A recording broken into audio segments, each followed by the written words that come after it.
श्रद्धालु, जिज्ञासु श्रोताओं, एक जिज्ञासु बंधु ने एक सवाल पूछा और ये सवाल मैं समझती हूँ कि कईयों के मन में होगा। उन्होंने कहा कि आत्मा अजर, अमर और अविनाशी कैसे है। तो सबसे पहली बात तो ये कि जो लोग शरीर को ही आत्मा मान लेते हैं वो बहुत बड़े भ्रम में होते हैं। सबसे पहले ये जानना होगा कि शरीर आत्मा नहीं है, लेकिन इस शरीर के अंदर रहने वाला जो हमारा स्थायी अस्तित्व है, जो कभी भी मरता नहीं, जिसका कभी नाश नहीं होता, ऐसा है आत्मा। तो आत्मा अजर है। अजर का मतलब जिसका बुढ़ापा नहीं आता। आत्मा कभी भी बूढ़ी नहीं होती, जीर्ण नहीं होती, पुरानी नहीं होती। शरीर बूढ़ा होता है, शरीर बदलता है, शरीर की अवस्थाएं प्रति समय बदल रही है। जैसे जैसे समय बीतता है उसके साथ साथ शरीर भी बचपन से बड़ा, जवान, जवान से बूढ़ा, वृद्ध होता जाता है, लेकिन आत्मा कभी भी वृद्ध नहीं होती। जैसे आप देखते हैं कि अगर आपका कोई कपड़ा पुराना हो जाए तो कपड़े के साथ शरीर पुराना नहीं होता। कपड़ा अगर फट गया है तो जरूरी नहीं कि शरीर फट जाए, है ना? नहीं होता है ऐसा। तो जैसे कपड़े के साथ शरीर नहीं फटता, इसी तरह से शरीर के बूढ़े होने के साथ आत्मा कभी भी बूढ़ी नहीं होती। और हर समय शरीर जो है वो अनंत अनंत पुद्गलों को ग्रहण भी कर रहा है और उसको छोड़ भी रहा है।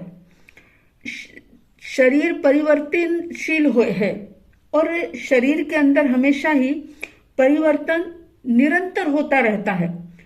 शरीर जो है वो प्रतिक्षण बदल रहा है। ये बात अलग है कि प्रतिक्षण का बदलाव हर किसी के ध्यान में नहीं आता, लेकिन हर समय ये शरीर बदल रहा है। जो आज है वो कल नहीं था और जो आज है वो कल नहीं रहेगा। कल जो अवस्था होगी वो दूसरी होगी। मतलब प्रति समय शरीर जीर्ण शीर्ण हो रहा है, लेकिन आत्मा जो है वो अजर है। आत्मा असंख्यात प्रदेशी होता है, लेकिन फिर भी असंख्यात प्रदेशी होने के बावजूद भी उसका कभी भी खंड खंड रूप नहीं होता। कभी भी वे खंड खंड होके अलग अलग होकर के कभी भी एक दूसरे से जुदा नहीं हो सकते। वो अखंड रहते हैं। असंख्यात प्रदेश बिल्कुल अखंड रहते हैं आत्मा के। और शरीर जो है, शरीर में से परमाणु निकलते भी जाते हैं, लेकिन आत्मा के प्रदेश कभी भी अलग नहीं होते। तो इस तरह से जरा अवस्था जो है ये शरीर की है, आत्मा की नहीं है। और आत्मा जो है देह से पूरी तरह से बिल्कुल भिन्न है, इसलिए आत्मा अजर है। अजर यानी उसका बुढ़ापा नहीं होता, वो कभी भी जीर्ण शीर्ण नहीं होती, आत्मा कभी पुरानी नहीं होती। इसी तरह से आत्मा अमर है। अमर, अमर का मतलब होता है कि आत्मा कभी भी मरता नहीं है, हमेशा अमर रहता है। देह का संयोग होता है, शरीर का संयोग होता है, इंद्रियों का, परिवार का, बाकी सारी चीजों का संयोग होता है। और जो संयोग होता है वो वियोग भी हो जाता है। शरीर मर जाता है लेकिन आत्मा फिर भी रहता है।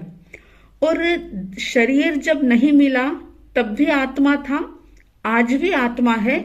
और ये शरीर नष्ट हो जाएगा तो भी आत्मा तो शाश्वत कायम रहेगा, इसलिए वो अमर है।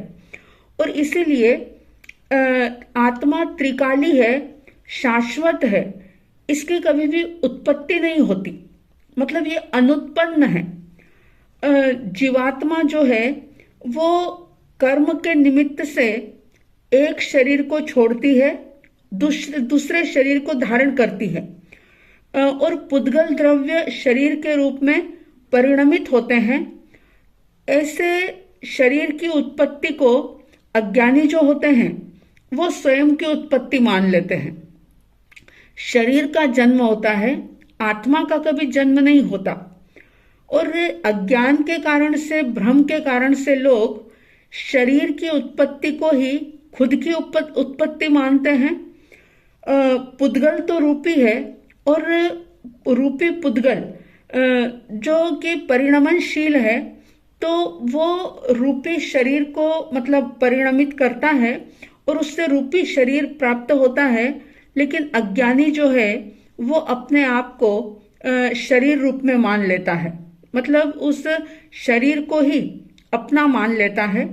शरीर रूप में जो बनी हुई अवस्था है उसको वो अपनी अवस्था मान लेता है, यानी कि आत्मा की अवस्था मान लेता है। और ज्ञानी कहते हैं कि जिसका जन्म होता है, यानी जिसकी उत्पत्ति होती है, उसका तो विनाश भी होता है, उसकी मृत्यु भी होती है। लेकिन आत्मा तो अनुत्पन्न है, आत्मा कभी भी उत्पन्न नहीं होता। और यही कारण है कि आत्मा उत्पन्न नहीं होता, यानी आत्मा का जन्म नहीं होता, तो आत्मा की मृत्यु भी नहीं हो सकती। मृत्यु तो शरीर की होती है, जीव की नहीं होती है। तो मूर्त इंद्रियों वाला ये जो शरीर है उसका विनाश होना, उसको मृत्यु कहते हैं। और शरीर के विनाश के समय में अमूर्त आत्मा जो होती है वो तो बिल्कुल वैसी की वैसी रहती है, उसमें किसी भी प्रकार का कोई फर्क नहीं पड़ता। जैसे आग से अगर कोई झोपड़ी या कोई मकान जल जाता है, जल रहा होता है, तो उसके बीच में रहा हुआ जो आकाश द्रव्य है, जो स्थान है, वो नहीं जलता। उसके अंदर रखी हुई चीजें जल सकती है लेकिन कोई प्लांट नहीं जलता। ठीक इसी तरह से रोग से या किसी अन्य कारण से शरीर की मृत्यु हो जाती है, लेकिन उस शरीर के अंदर रही हुई आत्मा जो है उसकी कभी भी मृत्यु नहीं होती। शरीर का विनाश हो सकता है लेकिन आत्मा का कभी भी विनाश नहीं होता। शरीर के पुद्गल परमाणु जो है, वैसे बहुत गहराई से अगर आप देखें तो शरीर के जो पुद्गल परमाणु है उसका भी कभी नाश नहीं होता, लेकिन पुद्गल की अवस्था बदलती है। शरीर रूपी जो अवस्था थी वो मिटती है और दूसरा कोई रूप धारण कर लेती है, मतलब उस अवस्था के अंदर परिवर्तन होता जाता है। शरीर के पुद्गल अन्य रूप में परिणमित हो जाते हैं, मतलब पुद्गल का नाश नहीं हो सकता। पुद्गल द्रव्य भी शाश्वत है और उसमें भी पर्याय बदलती रहती है। शरीर एक पुद्गल द्रव्य की ही पर्याय है तो वो मर जाती है। और आत्मा जो है वो शरीर का साथ छोड़ करके आगे चला जाता है, लेकिन उसका कभी भी मरण नहीं होता। तो इस प्रकार से आत्मा अमर है। और तीसरी बात है कि आत्मा अविनाशी है, मतलब आत्मा का नाश नहीं होता, नाश से रहित है। ये त्रिकाली सत्य है और त्रिकाल सत्य जो है वो आदि अंत रहित होता है, अनादि अनंत नित्य होता है। आत्मद्रव्य जो है वो स्वतंत्र रूप से ही स्वयं सिद्ध है, मतलब पर से ना तो इसकी उत्पत्ति होती है और ना ही पर से दूसरे किसी द्रव्य से या दूसरे किसी कारण से इसका नाश भी नहीं होता है, और ना ही उसका कोई रक्षण कर सकता है। वो अपने आप ही अपनी शक्ति के कारण से ही स्वयं रक्षित है। मतलब तीनों काल में आत्मा के रूप में ही आत्मा रहती है। ऐसा ये आत्मद्रव्य शाश्वत पदार्थ है जिसका कभी भी नाश नहीं हो सकता।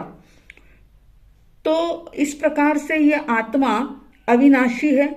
जैसे आप देखते हैं कि गाड़ी का जो पहिया होता है वो चाहे पूरे दिन भी घूमता रहे, लेकिन जो धुरी होती है वो बिल्कुल स्थिर होती है। धुरी के आधार से पहिया लगातार घूमता है, लेकिन धुरी वैसी की वैसी स्थिर रहती है, अचल रहती है। इसी तरह से आत्मा में भी परिणाम होता है, लेकिन आत्मद्रव्य जो है वो सदा स्थिर है, नित्य है। अज्ञानी जीव जो होते हैं वो अस्थिरता को देखते हैं, लेकिन जो स्थिर है, जो ध्रुव है, जो अचल है, उसको वो तत्व की नजर से देख नहीं पाते। पर्याय के ऊपर उनकी दृष्टि होती है और इसलिए उनको ध्रुव द्रव्य की तरफ उनका ख्याल ही नहीं जाता, और इसीलिए वे अपरिवर्तनशील इस आत्मा को, इस तत्व को पहचान नहीं पाते।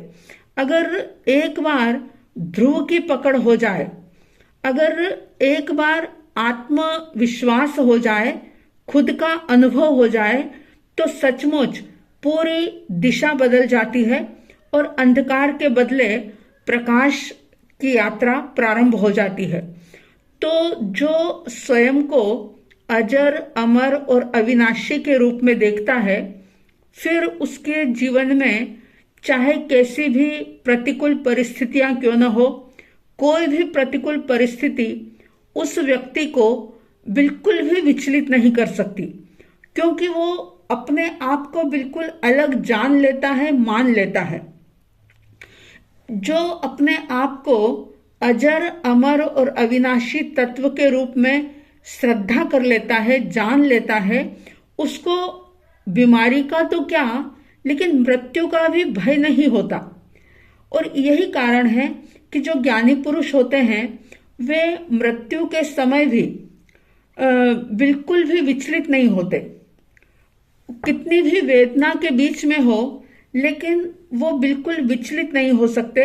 लेकिन अज्ञानी जो होता है उसकी वृत्ति बहिर्मुख होने के कारण से वह ऐसे प्रसंगों में बहुत खेदित होता है, दुखी होता है, और ऐसे दुख के साथ ही वो अपने कर्मों को भोगता है और नए कर्मों का बंधन करता है। तो अपने आप को अजर, अमर और अविनाशी तत्व के रूप में जानने और समझने का पुरुषार्थ करें। सचमुच जीवन बहुत सहज हो जाएगा, बहुत सरल हो जाएगा। शरीर में चाहे कितनी भी व्याधियां होगी, बीमारियां होगी, बड़ी से बड़ी बीमारी भी हो जाए तो भी भीतर की जो शांति है वो खंडित नहीं होगी, क्योंकि हर पल यही विश्वास रहेगा कि ये जो बीमारी है इसका सिर्फ मैं ज्ञाता हूं, ये बीमारी को मैं जान रहा हूं, लेकिन मैं बीमार नहीं हूं। ये शरीर वृद्ध हो रहा है, ये मोटा हो रहा है, ये पतला हो रहा है, या ये काला हो रहा है, ये सब शरीर की अवस्थाएं हैं। ये पर द्रव्य यानी पुद्गल द्रव्य की अवस्थाएं हैं। मैं तो सिर्फ इसको जानने वाला हूं। मैं ना मोटा हूं, ना पतला हूं, ना मैं काला हूं, ना मैं गोरा हूं। तो ऐसा जब हम अभ्यास करते हैं, निरंतर चिंतन करते हैं, तो हम अंतर्मुखी बनते हैं और बहुत सारी परेशानियों से, बहुत सारी विषमताओं से और विपरीत प्रसंग आने पर भी अशांति से हम बच सकते हैं और जीवन बहुत सरल, सहज और आनंदमय हो जाता है। तो आप सब अपने आप को अजर, अमर और अविनाशी के रूप में देखने का पुरुषार्थ करें, प्रयास करें। इन्हीं मंगल भावनाओं के साथ जय प्रभु महावीर, जय गुरु आनंद।